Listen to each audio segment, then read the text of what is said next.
Doctor Who needs to be woke, and there's a reason every sci-fi fan should agree. This is an actual article. Radio Times, that's why. Well, so the Radio Times are effectively the BBC's sort of propaganda arm, who obviously make Doctor Who. So this is like the biggest pile of nonsense ever. Has anyone else seen this? Or is it just me? No, I've No, not. I saw it. I've seen it. Yeah, it's insane. Mate. There's so much Doctor Who stuff in the news right now this week. Because it's getting canceled. Yeah.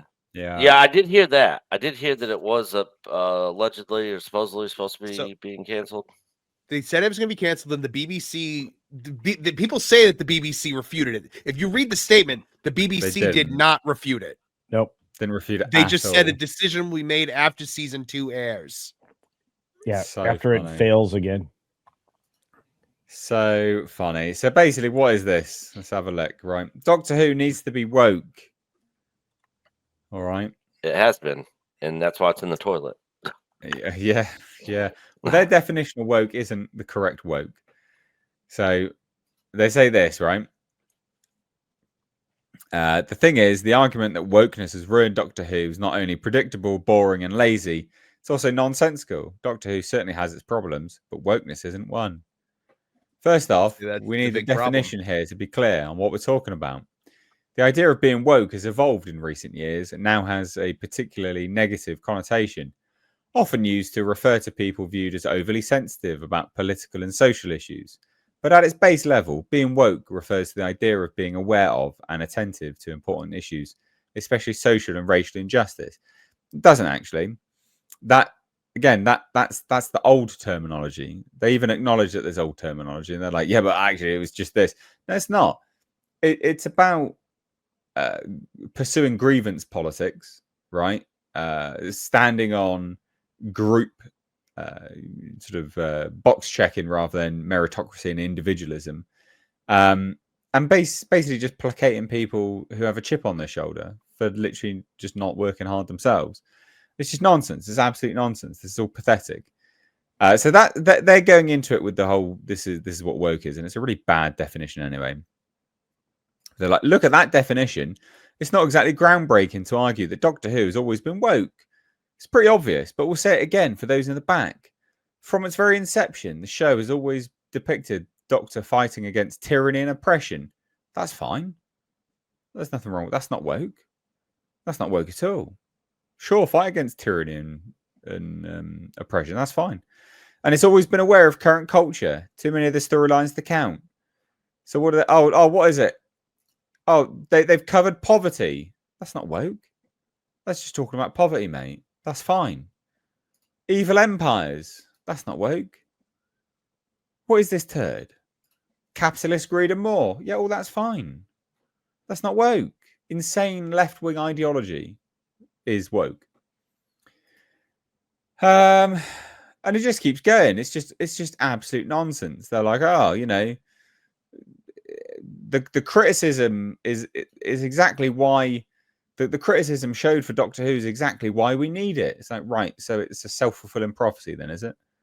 So it justifies itself into existence by the complaints because it exists. What? This is the homophobic complaints against the gay kiss in Rogue. Mate, sorry, the majority of the world they're not gay, so they're not going to want to watch that. That's fine, isn't it? What?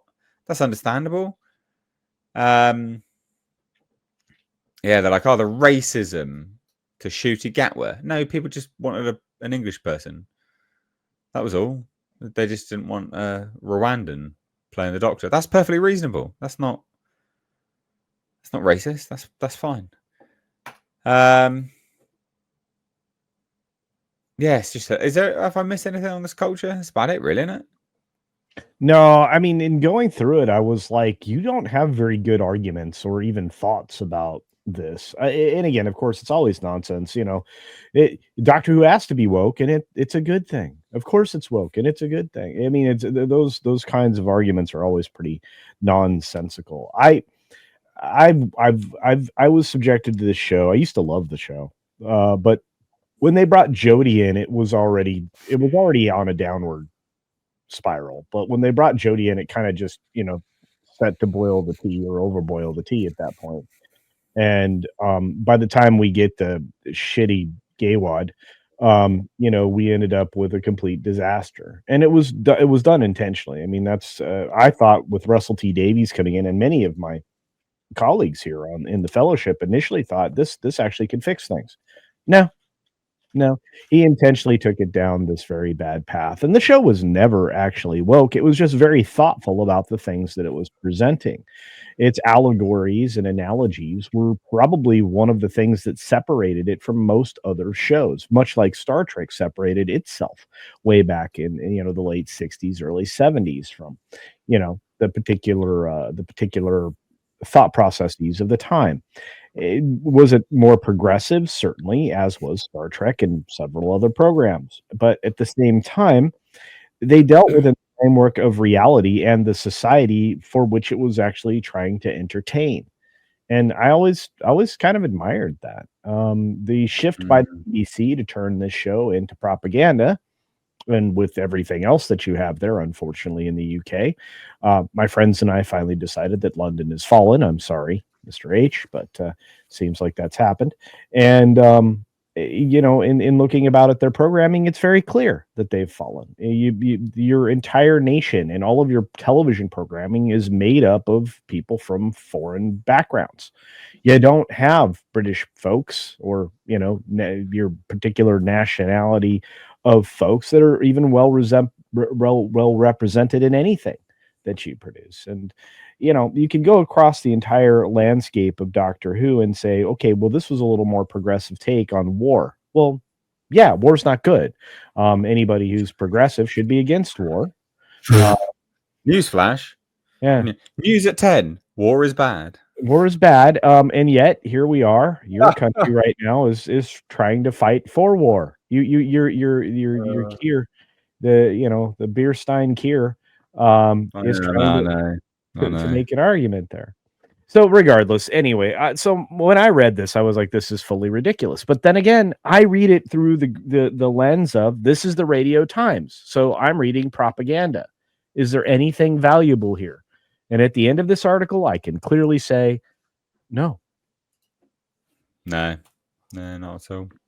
It is funny though. What do you guys think? Do you think Doctor Who needs to be woke? No, I do not. I think going woke is what killed Doctor Who. I mean, Ncuti Gatwa had his third episode drew, I think, like 2.04 million people, which was the lowest rated episode in the 60-year history of Doctor Who.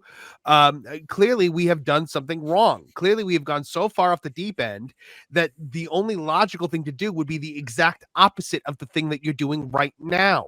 This show was a powerhouse. It was a phenomenon when you had David Tennant and Matt Smith. Even when it got a little insufferable with Clara during the 12th Doctor. I love the 12th. I love the 12th Doctor. But I think Capaldi. I still think Capaldi was just given a lot of garbage. He wasn't given a chance. He's a great Doctor with bad scripts. It was Moffat. It was a tired out and it worn out, spent Moffat. Yeah.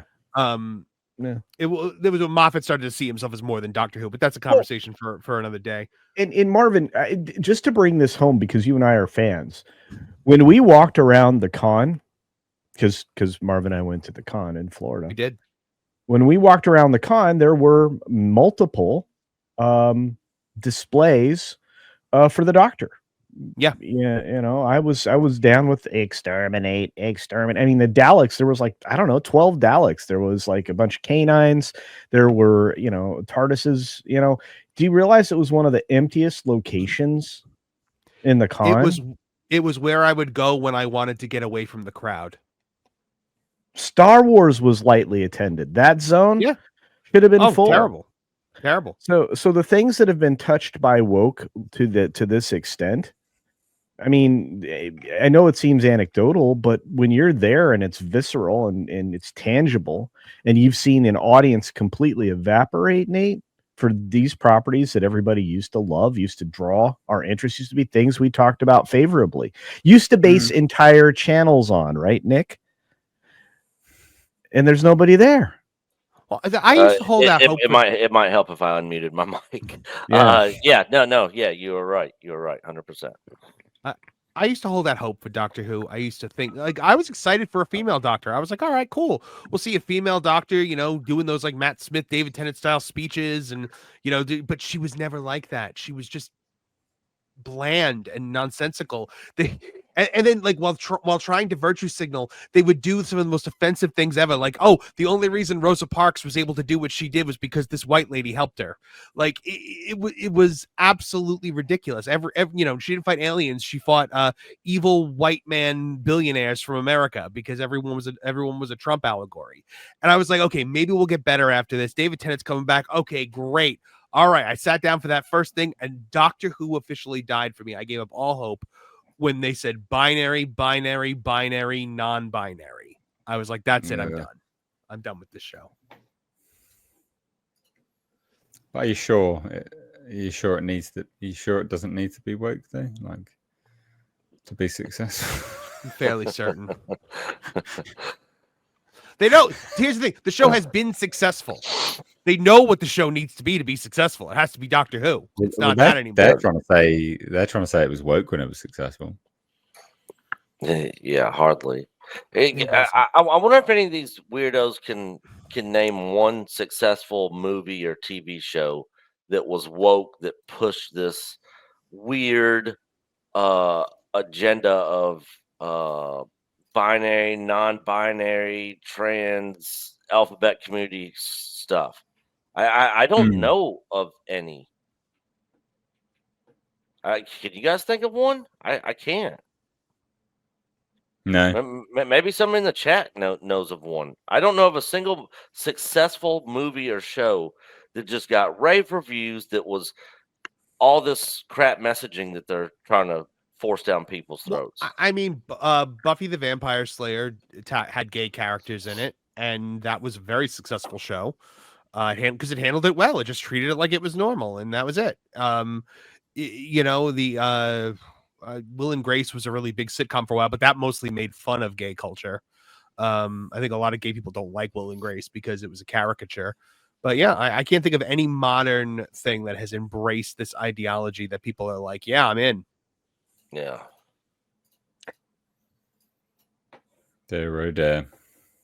Yeah, it's funny. It seems to be that progressive themed television used to not be so divisive and so in your face.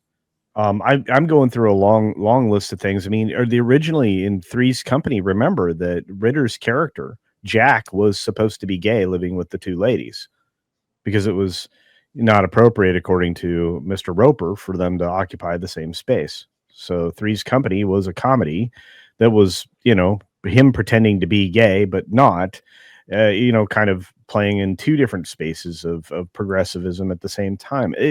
I look at it and I'm like, the situational comedies are always funny and they always address these kinds of progressive issues, but they're not in your face. You must call me, a palm tree. You must acknowledge me. My pronouns are stem and roots.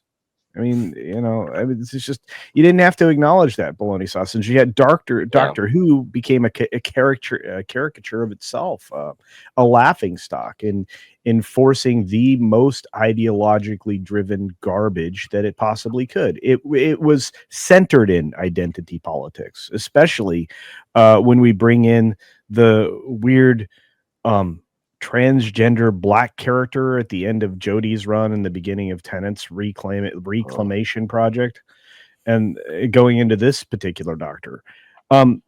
Tennant now has actually put me off entirely. Even if he does return, even if the show were not to be canceled and he returns somehow magically, I wouldn't even consider watching this again. I used to think he was good. Now he's a piece of trash. Yeah, he's ruined most of the good favor. And the thing is, most people don't have a problem with a gay character, a gay person in it. Buffy being an example. You could look at episodes of Xena, the Warrior Princess, Star Trek Deep Space Nine with Dax. There's several examples out there.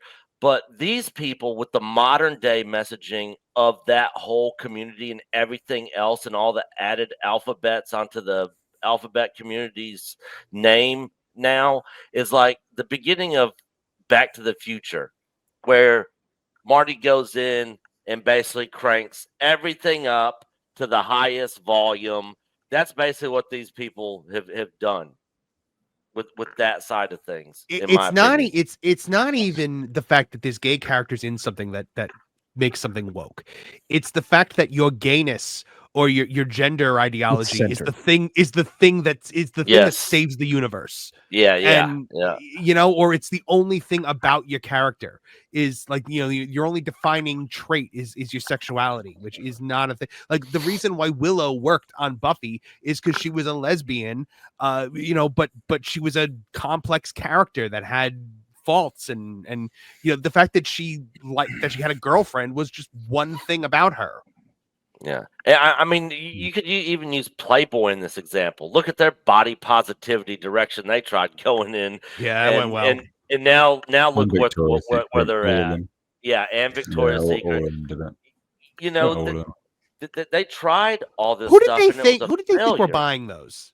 Well, look, I don't know, but I know this. Lizzo is even taking Ozempic and working out and dropping weight. Okay, people have realized they don't want to die. Body positivity leads to early death. Yeah. And by the way, Ozempic is making people go blind now. Well, it's also killing them as well, but that's a whole other conversation. Yeah. Let's shuffle on. Nate's like, there goes monetization. Well, we went from Black Jesus to that conversation. It's like, wow. Hitting on all cylinders today.